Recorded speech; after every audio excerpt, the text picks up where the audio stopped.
I've lived in this estate since the 1980s, and ever since that time, I've never experienced such a serious water problem in this estate.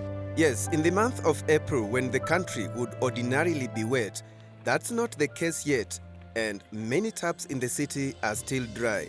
Before the rationing, we were getting water like twice a week, and now we are not even getting it at all. It's really, really distressful. Well, there is no hope. I think the only thing I saw on TV the other day is that they're going to get boreholes, but I don't even know how that is going to help us anyway. The situation might be bad now, it might be challenging now, but it will improve gradually. We are told that we'll have rains in a very short time. If the situation continues, I raise the raised flag to the Nairobi residents that all is not well. Questions from consumers are many. Ndakaini Dam is going to be empty one day. Then how is this city going to survive? And experts are issuing a warning. We have the climate change as a major factor for what we are seeing today. As the crisis continues, to some, it presents a business opportunity. Toka hiyo shortage ikuwe, hii ukame ikuwe, kiangazi yani venye imekuwa sana, tumeuza maji. Hii ni kazi imetufanyia kazi mingi kwa sababu imesomesha watoto.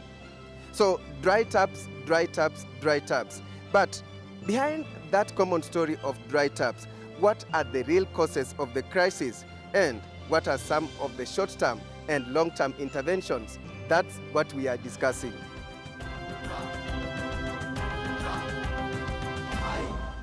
Right now, I can tell you all my taps are actually dry. Beyond the dry taps, we begin the journey at Ndakaini Dam, found in Murang'a County. The dam was constructed between 1989 and 1994 to ensure Nairobi City has adequate, sustainable and reliable water. The Ndakaini Ngethu system provides 85% of the water that comes to the city. When full, its capacity is 70 billion liters of water. Due to drought, the water level by the first week of April 2017 had fallen to 16 billion liters. In other words, 24% of its capacity. This tower you can see behind here is actually to ensure that is the point which is marked dark is when the dam is full, when it's at 70 million cubic meters. Yes, so when it is full, that is the mark that the water puts there. And normally it gets full at the end of every rain season, that be it short rains or long rains. Like the last time it was full, it was in the month of June 2016. The dam was full. And the other time, of course, it was December, the previous year, not last year, the previous year, 2015, the dam was full. The other key source of Nairobi City's water is Sasumwa Dam, which provides 11% of the water demand for the city. The good news is that it is operating at full capacity, unlike Ndakaini Dam.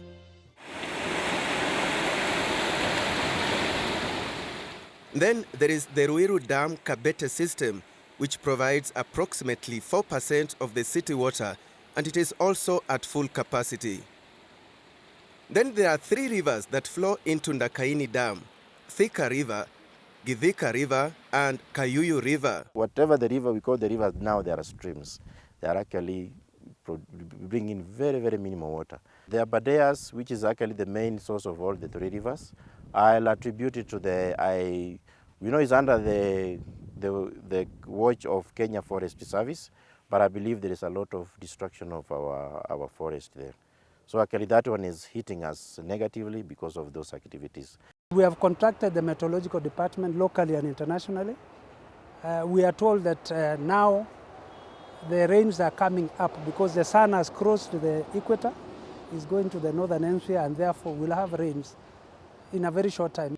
What if it does not rain as expected? If the situation continues, I raise the raised flag to the Nairobi residents that all is not well. That would be the worst case scenario, as the reality of climate change sets in. Something many used to look at as a foreign phenomenon, but now the mention of climate change no longer requires technical scientific explanations, because its impact is now being felt right into people's living rooms. Save for a few areas which we must correct, which are not climate change related, issues like corruption, issues like mismanagement of activities and resources that we have. Mainly, we have the climate change as a major factor for what we are seeing today. The rainfall is erratic. You can no longer plan the way you used to do before. And the issue like population increase. This is something that must be dealt with. We need to understand that there is undue pressure in the forests. There are people who are looking for forest products. And this is also something that is causing further effects. There is logging that is happening, there is charcoal burning, there is soil erosion and landslides which are taking place. There is the invasion of invasive species which are killing the indigenous trees. As a nation now, I know water is a devolved function, but there are areas of overlap. There's need for proper strategic planning. Although I'm a layman in this area, but I can say with confidence that if we have strategic plans, then they are not working. If you have strategic plans, water strategic plans, it's high time they became revised. And we start thinking that we are a water scarce nation, and we put our act together and plan accordingly. Carts or mikokoteni, as they are commonly known in Kenya, are now common in many estates in the city. Nauza maji sausi ya Kiba. Maji tunatoa sauzi B ya Kanjo. But siku 3 hivi 4 tumeikosa hiyo maji tunanunua ya bo. Sisi tunanunua maji na 40, tunauza na 70. Na wakati mwingine nafika mpaka tunauza 100. Water bowsers too are now quite common in many parts of the county, a sign that the water crisis persists. In South Sea, this borehole is a key source of water for vendors supplying water in needy estates. Austin Ojambo says the business is good. Kwa siku unaweza jikuta umemwaga kama gari 5 hivi. Na kama unabidi kama unaweza jaza hapa ukimbia utafute maji mengine side kama za pipeline, kama unaweza tafuta maji pande zingine unaweza jikuta umemwaga gari kama 6-7 kwa siku. I've lived in this estate since the 1980s, and to date, up to this year, we have never experienced such a serious water problem. The water problem here is so serious that since January this year, we've never had a single drop flowing from the Nairobi Water Company mains. So the only recourse now has been that we have to rely on commercial boreholes to deliver water here. It's delivered at the cheapest rate is at 1 liter, 1 shilling. So you go for a tanker, 5,000 liters, you have to part with 5,000 shillings. Statistics from the Water Resources Management Authority show that there are 3,400 private boreholes in the city. This, observers say, has contributed to reducing pressure on the public water system. Besides, the national and county governments are sinking more boreholes to mitigate the water crisis. We have got about 79 boreholes, which are distributed all over Nairobi in institutions. As a county, we are adding another 40 boreholes, which is being done from the sources within the county. And then we have this drought mitigation measure, where we are doing another 40 boreholes. So in total, we are going to have around 200 boreholes which belong to the county shortly.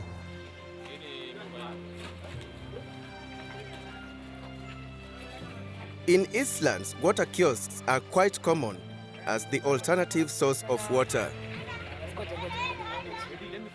While the water rationing continues, some have found a local solution to a local problem. The trick being just have enough storage. Tuko na shimo kubwa na maji ikikuja hizo siku 2 kwa wiki, tuna store maji hapo na inaweza enda hata wiki mzima tena. Ndio inapanda juu, tunapompa na mashini inapanda juu, inaenda kwa tanki za juu. Now, what will shock you is the amount of water that is lost in the system. We have something called non-revenue water. This is the amount, when you calculate the amount of water you pump from source like Ndakaini Sasimua, and then you compare it with the bills or the revenue you get. There is normally a shortfall where some water is not paid. We are doing a study funded by World Bank. Our figures are not very good because our non-revenue water is around 36%. And generally across the world, the non-revenue water is around 25%. So I can confirm that we do lose water, and that's why we have gone very hard on any leakage which is reported, we repair it, as we implement the other costly methods of replacing pipes which have rusted, so that we don't have these underground leakages where pipes have, where people have gone round and connected wrongly. And that brings us to another commonly asked question. Could there be cartels that cause artificial water shortages for the sake of minting money from unsuspecting consumers? There are cases where the shortage is artificial, in the sense that the people who are in the water business or supply water deliberately causes sabotage or interfere with the water supply so that they can be able to do business and they can be able to sell water at exorbitant price.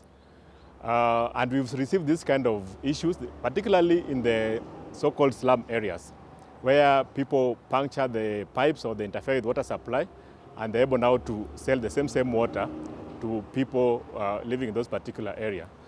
But again, at the end of the day, this goes to address the approach the water company is using to address this kind of problems. Because with proper partnership and with proper engagement with the community organization, they should be able to ensure that we have people who are conscious of the need to protect those kind of water infrastructure and be able to report to them. We have also encouraged the Nairobians, especially now that officially we recognize the resident associations. They are part of us in planning and implementation.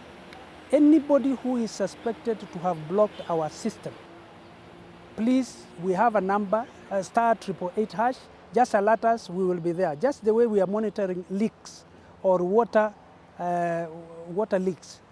Because we get that, and within 30 minutes we are on site. They should report immediately. For the past, those claims have been there. I've only come across one case in Karen, which we moved in and took action. Water scarcity has a bearing on the cost of living.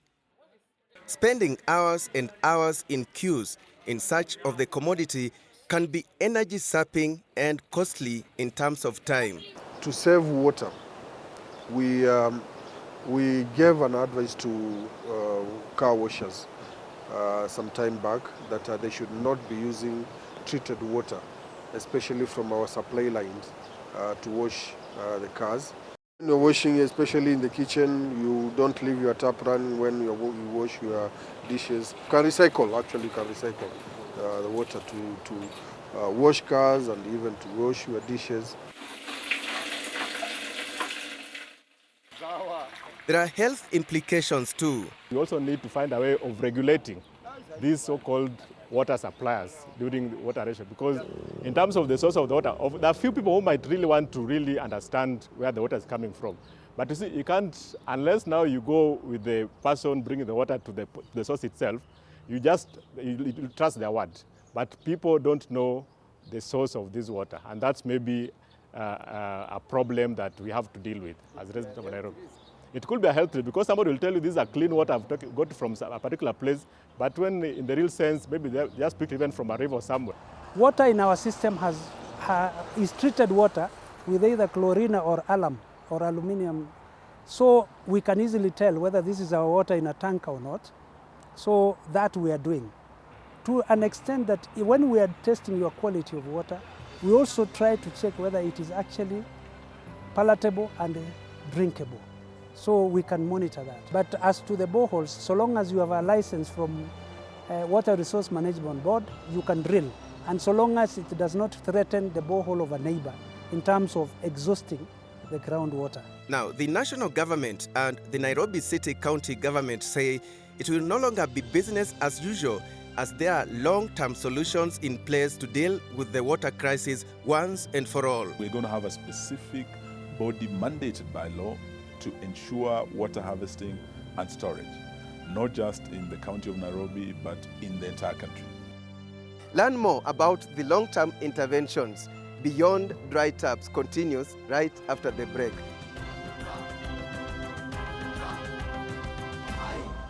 You are watching Beyond Dry Taps, a special report away from the normal story of water crisis in Nairobi City. In part one of this report, we looked at some of the real reasons behind those dry taps and some of the short-term interventions. Time now to go deeper into the long-term interventions.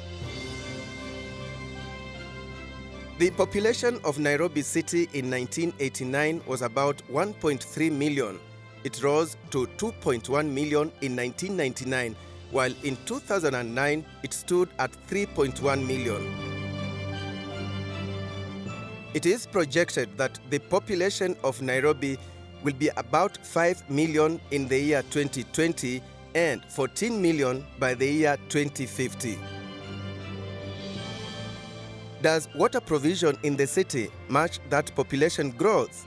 About 740 million liters must be consumed in Nairobi every day, and that is the demand of water in Nairobi. For the last 20 years, we have not expanded our water supply, and therefore we are not able to meet that water which the Nairobians need, because the population has gone up. We have had a lot of expansion in industries. So under normal circumstances, we are able to meet 64% of that demand, which is about 550 million liters of water.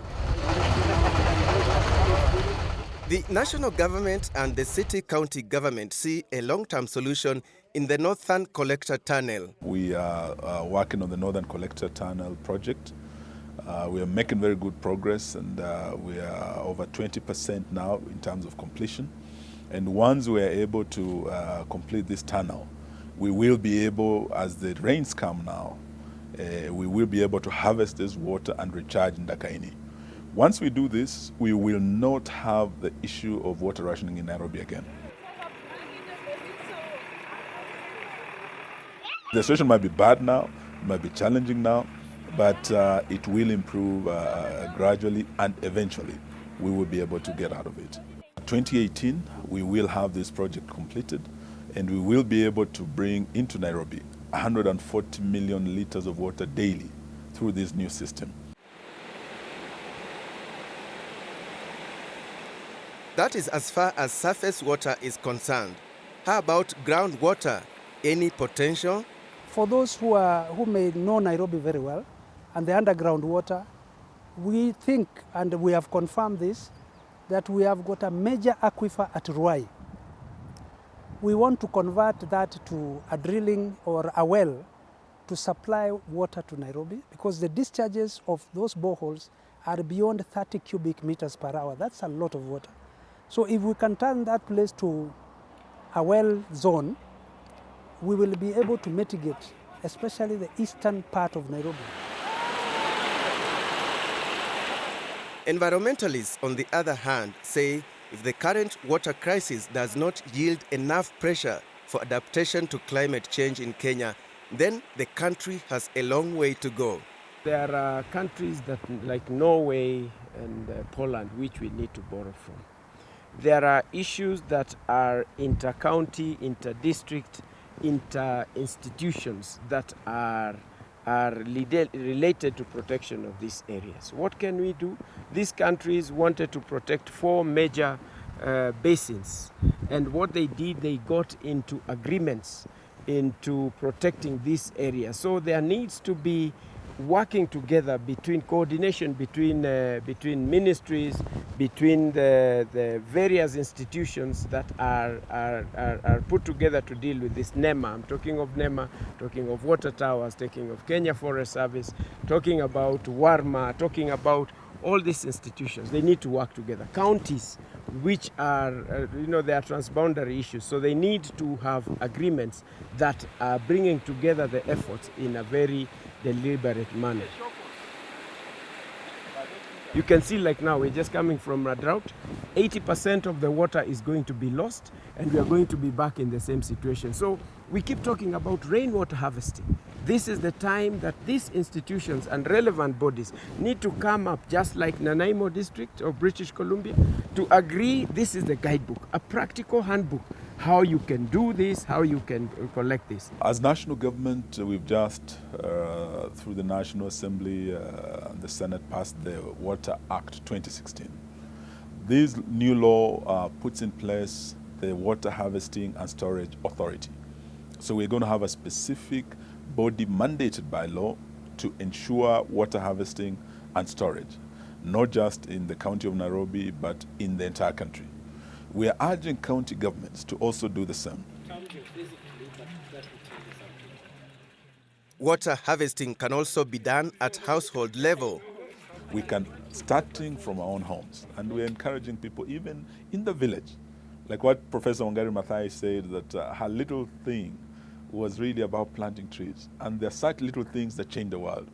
So if we can make our little thing to become rainwater harvesting. In your own house, make sure at least even if you have a small hut, you are able to get a small tank, harvest the water when the rains come.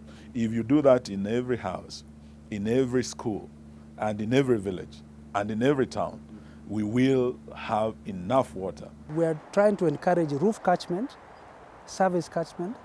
Although it might be difficult to treat this water, but it might be an alternative for homes, like watering, washing, kitchen, and all those, so that the small percentage of water we use for cooking and drinking, which is less than 20%, will be concentrated on the tapped water.